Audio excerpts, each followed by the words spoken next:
Hello everyone, I'm Saket Bajpayee, Director of Prayas Physics Classes, Dehradun. Welcome students, welcome to this beautiful problem of Aerodove. The question says, a cylinder rolls without slipping over a horizontal plane. The radius of the cylinder is equal to r. Find the curvature radii of trajectories traced out by the points A and B. चलिए बच्चों, तो मैं आपको एक चीज बता दूं कि जैसे अगर हम लोग बात करें ना यहाँ पर, अगर हम लोग बात करें फॉर एग्जांपल पॉइंट ओ की, है ना, तो पॉइंट ओ मान लीजिए शुरुआत में यहाँ पर था। अब जैसे जैसे हम लोग देख पा रहे हैं कि ये आगे बढ़ता जा रहा है सिलेंडर, तो वैसे वैसे अगर हम लोग ओ पॉइंट पर एक लेजर, है ना, एक लेजर लाइट लगा दे, तो वो लेजर लाइट जो है कुछ इस तरीके का रास्ता हमारे को दिखाएगा, है ना। मतलब कि किस तरीके से आप देख पा रहे हैं कि ओ पॉइंट जो है वो चेंज होता जा रहा है ना, उसकी लोकेशन चेंज होती जा रही है। तो ये जो रास्ता ये कहलाता है साइक्लॉइड, ठीक है। तो बच्चों अब हम लोग ध्यान देते हैं कि सवाल में पूछा क्या गया था, हमसे पूछा गया था कि find the curvature radii of trajectories traced out by the points A and B. तो देखिए ए जो है वो ये रहा, है ना। तो हम लोगों को पता है कि किस तरीके से हम लोग रेडियाई, कर्वेचर रेडियाई निकालते हैं। तो बहुत आसान तरीका है ना। हमें क्या करना होता है वो मैं आपको बता देता हूं। जैसे कि मान लीजिए कभी भी किसी पॉइंट की स्पीड मान लीजिए ऐसी है। अब आपको क्या करना है, अब आपको ये देखना है कि इस पार्टिकल का acceleration perpendicular to the velocity कैसा होगा, है ना। हो सकता है कि इसका एक्सेलरेशन लेटर से कि ऐसा हो। तो आपको क्या करना है, आपको इसके एक्सेलरेशन का कौन सा कंपोनेंट देखना है जो इसकी वेलोसिटी के क्या हो, परपेंडिकुलर, है ना, ये वाला। तो हम लोग समझ सकते हैं कि इसे हम लोग क्या बोल देंगे, एक्सेलरेशन का नॉर्मल कंपोनेंट, है ना। तो एक तो हो जाता है एक्सेलरेशन का टेंजेंशियल कंपोनेंट और एक हो जाएगा एक्सेलरेशन का कौन सा कंपोनेंट, नॉर्मल कंपोनेंट, है ना। तो हमें कौन सा कंपोनेंट चाहिए, नॉर्मल कंपोनेंट चाहिए।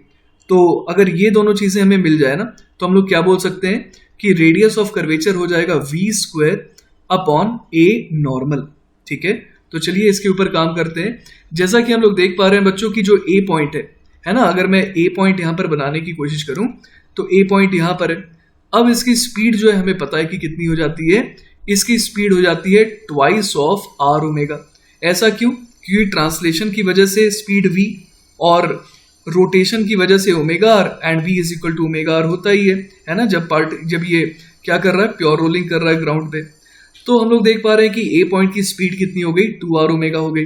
उसके अलावा इसके पास एक सेंटर की तरफ एक एक्सेलरेशन भी होगा ना, सेंटर ऑफ दिस जो हमारे को बॉडी दी हुई थी सिलेंडर, है ना। तो एक एक्सेलरेशन इस डायरेक्शन में भी होगा। तो हम लोग देख पा रहे हैं कि ये ऑलरेडी जो नेट एक्सेलरेशन है ना, वो किस तरफ है, वो नॉर्मल टू द वेलोसिटी है। तो उसकी वैल्यू क्या होती है, ए सेंट्रिपिटल, है ना, ये कितना हो जाता है, ओमेगा स्क्वायर आर, है ना।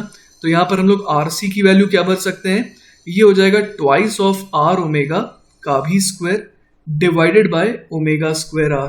तो हम लोग बड़े आराम से देख पा रहे हैं कि आर सी की वैल्यू कितनी आ रही है, 4r आ रही है ना। तो radius of curvature of point A, है ना, ये कितना आ जा रहा है, 4r आ जा रहा है, ठीक है। इसी तरीके से बच्चों अगर हम लोग बात बी पॉइंट की करें ना, तो सबसे पहले बी पॉइंट के स्पीड की बात कर देते हैं ना। तो बी पॉइंट की स्पीड जो है वो कैसे निकाले हम लोग। तो देखिए बच्चों, बी की स्पीड जो है वो ट्रांसलेशन की वजह से v बराबर आर ओमेगा हो जाएगा, है ना। क्योंकि आर ओमेगा और v दोनों बराबर होने चाहिए, तो v आएगा ट्रांसलेशन की वजह से जो कि आर ओमेगा के बराबर है, और घूमने की वजह से आर ओमेगा एक और आ जाएगा नीचे की तरफ। तो हम लोग देख पा रहे हैं कि इसकी जो नेट वेलोसिटी है ना, वो कुछ इस डायरेक्शन में है ना। और वो कितनी है exactly, √2 times r omega, 45 degree बनाती हुई। इसके अलावा हम लोग जानते हैं कि बी पॉइंट के पास कौन सा एक्सेलरेशन होगा, सिर्फ और सिर्फ टुवर्ड्स द सेंटर होगा ना। तो हम लोग देख पा रहे हैं कि उसका एक्सेलरेशन जो है वो कैसा आ रहा है, वो टुवर्ड्स द सेंटर आ रहा है ना। तो इस एक्सेलरेशन की वैल्यू कितनी है, ओमेगा स्क्वायर आर है। लेकिन जैसा मैंने आपको बताया था, हमें वेलोसिटी जो है वो मिल गई √2 आर ओमेगा। अब वेलोसिटी के परपेंडिकुलर डायरेक्शन में, है ना, जिसे हम लोग नॉर्मल डायरेक्शन कहते हैं, तो वेलोसिटी के परपेंडिकुलर डायरेक्शन में हमें एक्सेलरेशन का कंपोनेंट चाहिए। तो यहां पर हम लोग देख पा रहे हैं कि अगर इस एक्सेलरेशन का ना, इस एक्सेलरेशन का अगर मैं कंपोनेंट लूं, है ना, तो वो कुछ ऐसा दिखेगा।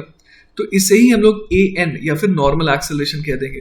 तो रेडियस ऑफ कर्वेचर बराबर हम लोग पता है v square upon A N होता है। तो v कितना है, वो तो √2 आर ओमेगा है। तो यहां मैं लिख देता हूँ √2 आर ओमेगा, इसका करना होगा स्क्वायर और उसे डिवाइड करना होगा ए एन से। तो ए एन कितना हो जाएगा, देखिए ये एंगल 45 होगा ना।